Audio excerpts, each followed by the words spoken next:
Jahcour Pearson.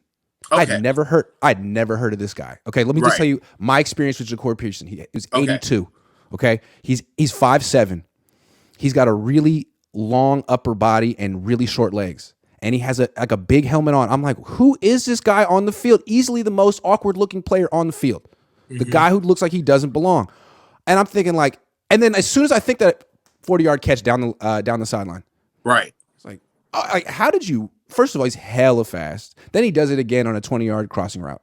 20-yard crossing route right in front of Jahcour Brown. It's like, okay, like you're a tryout guy. Like I think you just made the team, buddy. And then I look it up, like, hold on, you were the XFL's leading receiver this season. Like, oh, that checks out. So I think they got something there.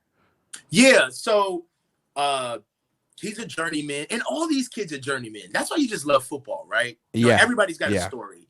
So basically, his story is that he played at WKU, Western Kentucky, as a receiver, and then he transferred to Ole Miss. He transferred to Ole Miss, and I think that he led in receiving his last year at Ole Miss. So he produces. Dude produces. And, yes. Coming out of Ole Miss, he signed with an XFL team where, like you said, he led in receiving. Now, I listened to an interview that he did on Draft Diamonds. It's on YouTube, and he talks about his skill set.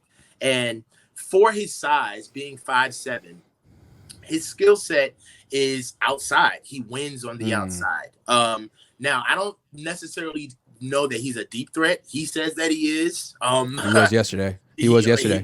He absolutely was yesterday. Yes. You know what? We go with recent news. So he was yesterday. However, 40 yards down the sideline. 40 yards down the sideline. It was like it was nothing, dude. He just smoked. This is one thing that I will say that I like about Jahcour is that he's confident.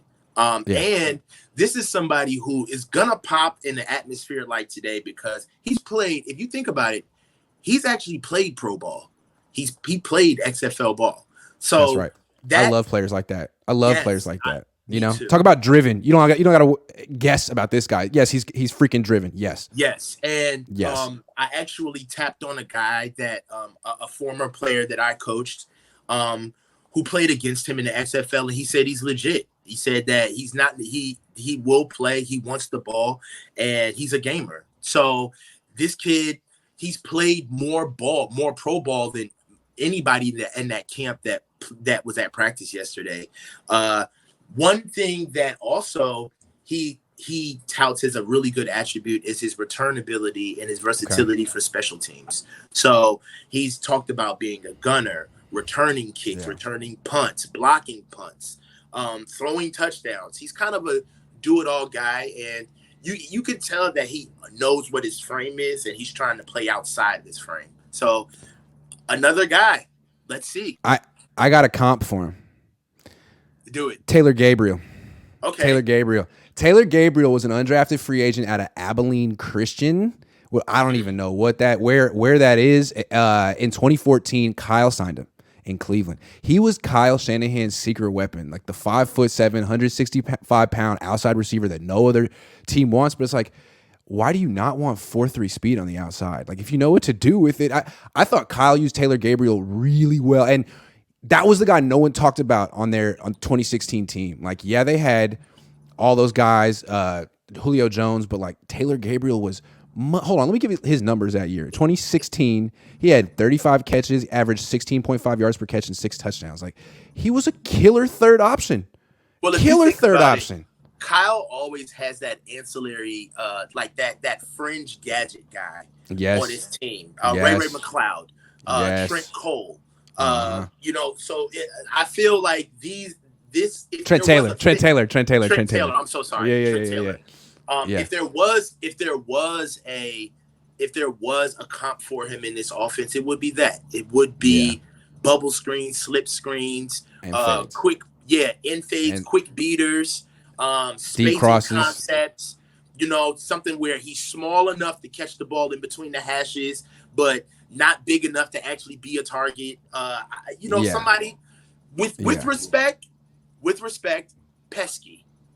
But think about it, like on this team, if you have a quarterback who can actually get the ball down the field, like Trey, maybe Sam, like, and everyone's focused on stopping McCaffrey, Ayuk, Kittle, and Debo.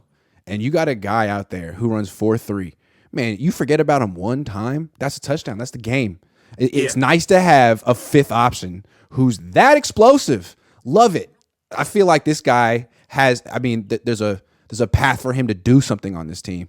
He's a pro. I definitely do. I believe that there's a path for. He plays outside this frame. He does not play like he's 5'7". Not so at go all. Back and watch. I think he played for the Sea Dragons. He in did. the XFL. So you can go back and look at what he's done, and he's just another guy who is going to fight. I feel like we go through this progression of the offseason where because we lost, we go through guilt and withdraw. And now that the draft is over and we're starting to shape out the team, I feel like there's competition at every level.